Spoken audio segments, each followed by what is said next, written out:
take me up on that challenge? Hey, a couple of you did. That's fantastic. Maybe we'll get you to share that at, let's see, it was Debbie, it was Jack, it was Robert. Okay, maybe cool. Don't push it, Andy. Think at verse 4 with me on something. Let's say when you got up this morning, you decided you're going to go to church, as you obviously did, but things were different. There was really only one church, not just in Winter Haven, but there was only one church in all of Polk County. And everybody that wanted to go to church went to that church. And that was the only option. There was no other option. If you went to church, that's where you went. And that's where you were expected to go as well. Now let's think for a moment it's Easter Sunday morning. And you go to church, and you get there, and of course there's crowds and crowds and crowds. And then you start to approach the doorway, the threshold into the well, we'll call it the sanctuary, even though that means different things for different denominations, but we'll say, and somebody stops you and says, Are you Jewish? Is your bloodline of the Jewish line? And you can say, of course, I think that's probably true for most everybody, if not everybody here. We would say, no. You would be in the category of Gentiles. Back in the days of Jesus, that's what we'd be. And they say, you have to stop right here. Come no further.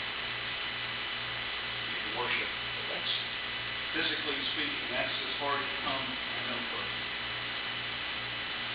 And then all of a sudden you realize, hey, it's not only a crowd, but this is chaos out here. This is a marketplace.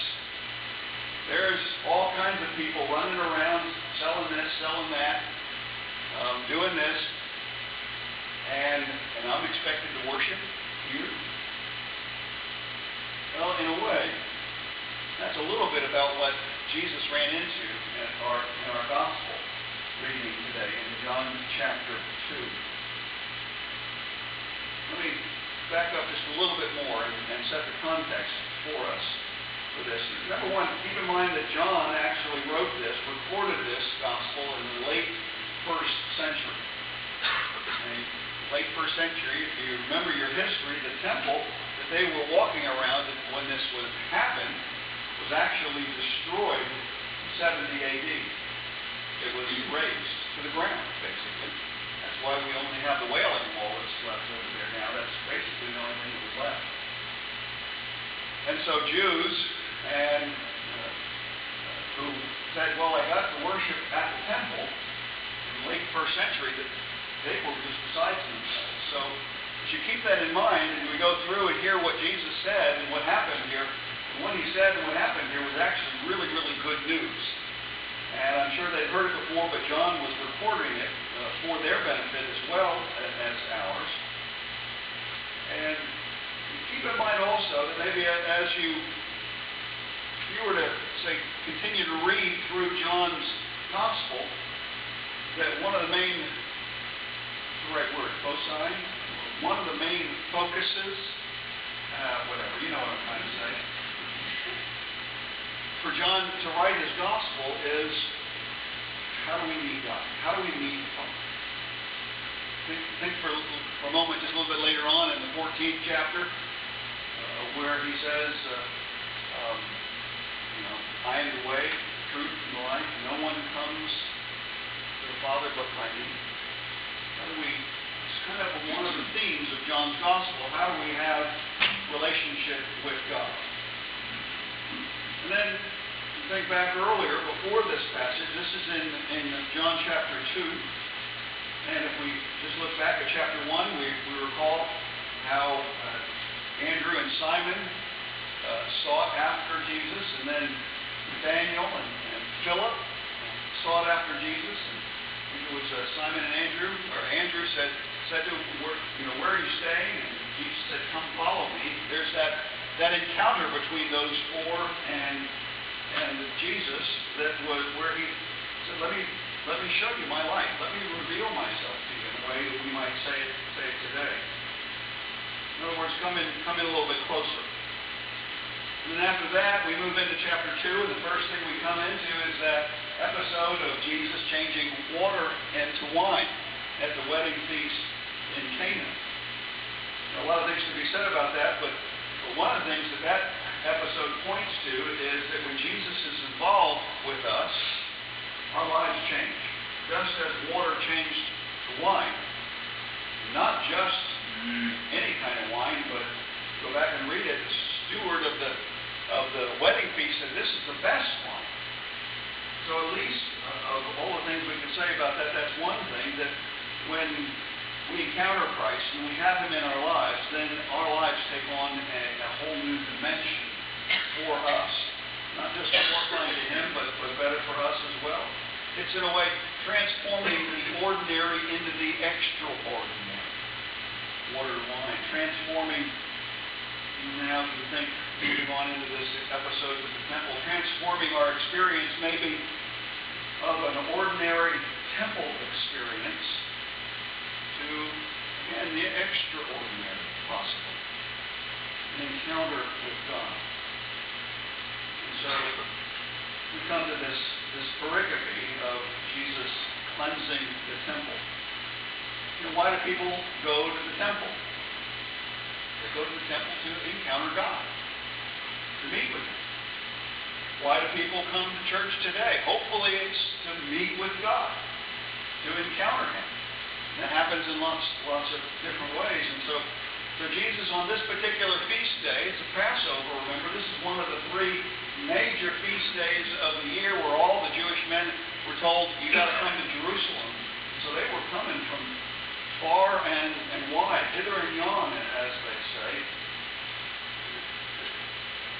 And in the midst of all this, in a way, Jesus says to them, you'll meet with God through me, through my body. Let me see if I can unpack that just a little bit more. There were, if you can picture in your mind, the temple. If you ever see, you can go online and look for this, you'll see it. If you've never seen an image of first century Jerusalem and how much, just geographically speaking, how big the temple was, it was incredible. It was the biggest thing in Jerusalem by far. There was nothing else even in close comparison to it. And they had the sections of the temple.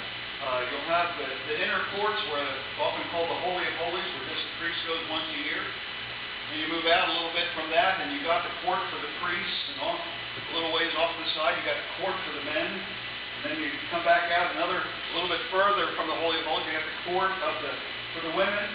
All this is for just Jewish people. And then you come out further, and you have the court of the Gentiles. It covered acres and acres of area. Now, Mary pointed out something after the early service and said, the fact that there even was a court for the Gentiles is a real symbol of God's grace. Maybe it's also called the court of the nations. He wants all people to come and to worship Him. Now, we might have our issues with the reason why they set up those divisions, but the fact is all of that was the temple. And so if you were in the court of the Gentiles, you were considered to be in the temple, but you weren't real close. And the fact is, there were divisions for it. When you moved from the court of the Gentiles into the court of the women, there were signs there. Basically, it said, if you're not Jewish, no trespassing. Loose translation. But it also said, if you're not Jewish and you step over this line, you're going to die. And we'll see to it that you die. And that happened. Evidently, that had happened. That's the context. And Jesus has been to Passover before. He's evidently seen this on other times. But this time he decides to do something. He decides to act. He sees all this. And in the court of the Gentiles is this chaos, this marketplace. They're selling oxen. They're selling pigeons. They're selling sheep because everybody needs to bring an offering, and it has to have a certain standard, a certain level. You can't just bring anything. It had to be basically without blemish. And so they had people that were there so that people who traveled far, most particularly, wouldn't have to bring their unblemished animals with them, because by the time they got there, they might be blemished. And so they made it a deal where we're going to make it available for them. And the priest would say, yeah, okay, I'll sign off on that sheep or that oxen or that pigeon or whatever. They'll sign off on it. And there was also money changers, because you needed to pay your dues to the temple with a particular coinage. And so they would change the coinage. Of course, paying, charging probably exorbitant fees and all that sort of stuff. And Jesus wasn't against worshiping in a temple and all that stuff, but he was against changing that part of the temple into a marketplace. So he said, take these things away. Don't make my Father's house a house of trade, because it is supposed to be a place where people could be young. If you happen to be a Gentile, well, you could come, but you couldn't get real close. Now imagine if that happened to us. Would we think we were worshiping? Would we be connecting with God in any really significant way, with all the smells that go along with the marketplace of that type out in the court of the Gentiles? Jesus, he wasn't happy. He was not happy. Have you ever seen something happen in life, and you know it happens, but some days it gets to you, and you got to speak up and you got to do something. That's kind of what happened with Jesus. These people were making a block where keeping people away from young God. To a certain degree, we can do the same sort of thing in our worship services today. I mean, it wouldn't be the same identical thing, obviously, but we put up blocks to keep us, or maybe keep others, from being able to worship God in spirit and in truth. Isn't John the one that said something about that later on? Those who worship me will worship in spirit and in truth. Sometimes we come to church and we're focused on maybe something else other than encountering Jesus, encountering the risen Christ here in our midst. And there may not be anything bad with these other things that we want. We want to participate in maybe a very well thought out, quality crafted liturgy. But that just feeds our soul. Nothing wrong with that. Maybe we come to meet up with friends that we haven't seen since last week. Again, nothing wrong with that. Maybe we come to hear a message that is particularly uplifting, or maybe meets a practical need that we might have out in our everyday life. Maybe it's just to be lifted again because of the music, and the way the music just touches our souls and affects us. Maybe we might even come because we feel we need to fulfill an obligation. I've known people in years past where they've literally said to me something like, well, we're going to go to church and get it out of the way. Now, all of those things maybe have their place occasionally in our lives. Even the obligation thing. I mean, it's never meant to be, this is the way it works, but our early liturgy in the 28th prayer book uses the word obligation in it.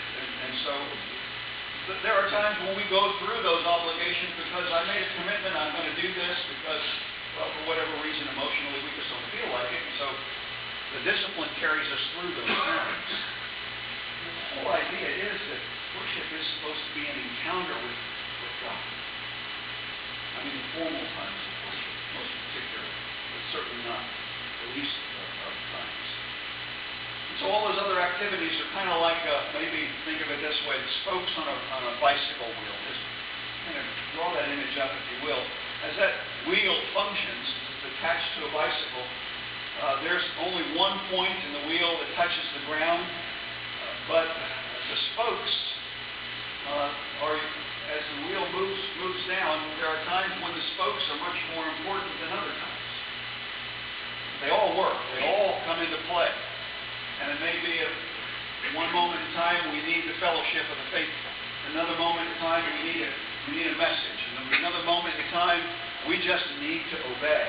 We need to go through the motions. We need to do the liturgy because we know God's present and He's going to draw us through that stuff that we're going through. And so sometimes we need one or the other, but they're all part of a system, part of a way that God works. So the liturgy, really all that we do point us to Jesus. It means primarily used to draw us into that relationship, help us to encounter Him. It's never meant to be a dull routine. And that's really kind of what Jesus encountered. You're just going through the routine. You're just doing the work, but hey, you're supposed to meet God here. Dull routine is never the standard, even though it might be needed on occasion for us just to encounter it that way. Well, we have this passage because we're in the season of Lent, and Lent, as you've heard me say many times, is a time to refocus. It's time to take stock of our own lives and try to determine what has crowded into the center of our life. What has pushed Jesus and God to the outskirts, or maybe is trying to do that? What is happening that is trying to raise itself in our system of priorities in our own life that we need to take effort over, that we need to take control over? Jesus says, take these things away. Directed to the people of the day, the priests and the money changers and all those that sold things and places. Take these things away. He may be saying the same thing to us. Maybe some of us, maybe all of us. Take that thing away. Get that out of your life. Move that out of the center. Don't make that so important. Your relationship with me is what's most important. Maybe time for us to refocus again. Time for us to clean house. We hear about spring cleaning all the time. I don't know about you, but I tend not to do it. I think about it enough during Lent, so I want to go home and think about it then too. But Kim does better at that than I do. So get rid of it. Jesus sent all those sheep, the oxen, money changers packing, and He would maybe want us to rid things of our life too. And so the point is that He'll help us with that. If we ask God, what is becoming center for me in my life? Is there something? He'll point it out to us. And some discernment may be needed in this. This is where a small group can really help you. This is what I hear God speaking to me. Do you see this in my life? Type of thing. But He'll point them out and He'll help get rid of them as well.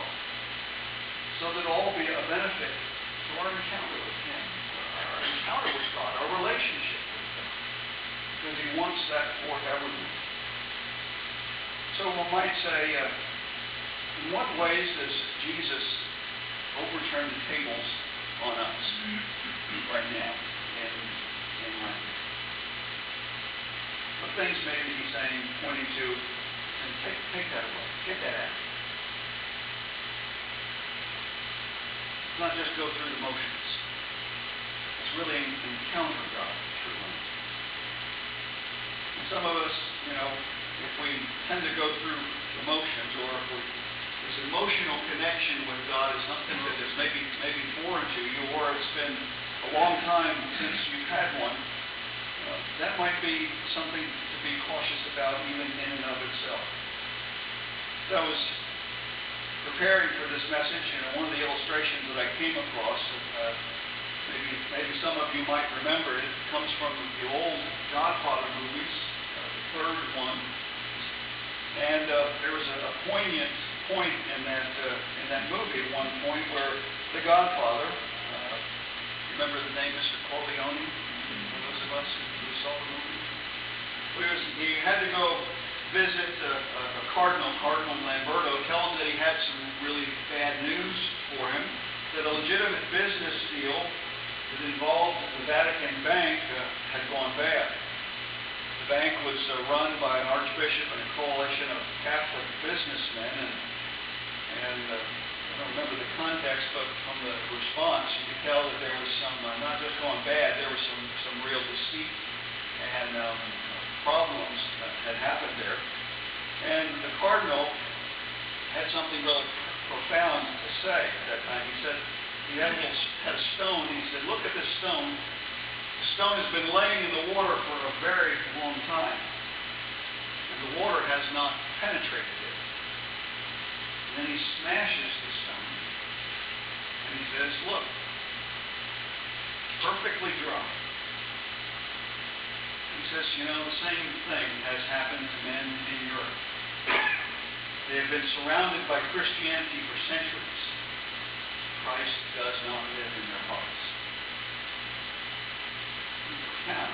Coming out of secular media like Hollywood. That's really what Jesus was about. God in our hearts. God with that connection with us. And yes, He is still transcendent. He is other.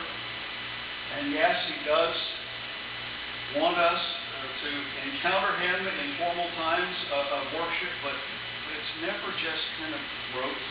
It's never kind of dull. It's never meant to be anyway. Dull or dry.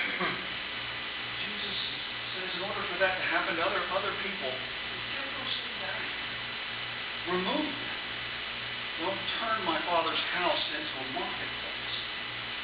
When we turn our Father's house, and I don't mean this physically, but I'm talking about, where the temple is now? You're the temple of the Holy Spirit. Don't turn that into something that God didn't intend it to be. Where all this other stuff resides, gets in the way. Takes our focus. Lent is a time for us to say, is that happening? Has it happened? Where should I repent if indeed it has happened? Indeed, maybe. Let's ask God to give us wisdom and discernment to be able to ward those things off as they come in the future. Maybe other Lents, maybe not quite as difficult to go through as maybe one that we are encountering now or maybe have in the past. Is there anything in your life Jesus is saying, get that out of you? So ask Jesus to help you. He will. Be your joy, your glory, and benefit His glory as we live our life with Him.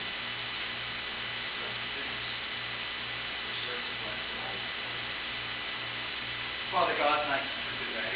Thank you.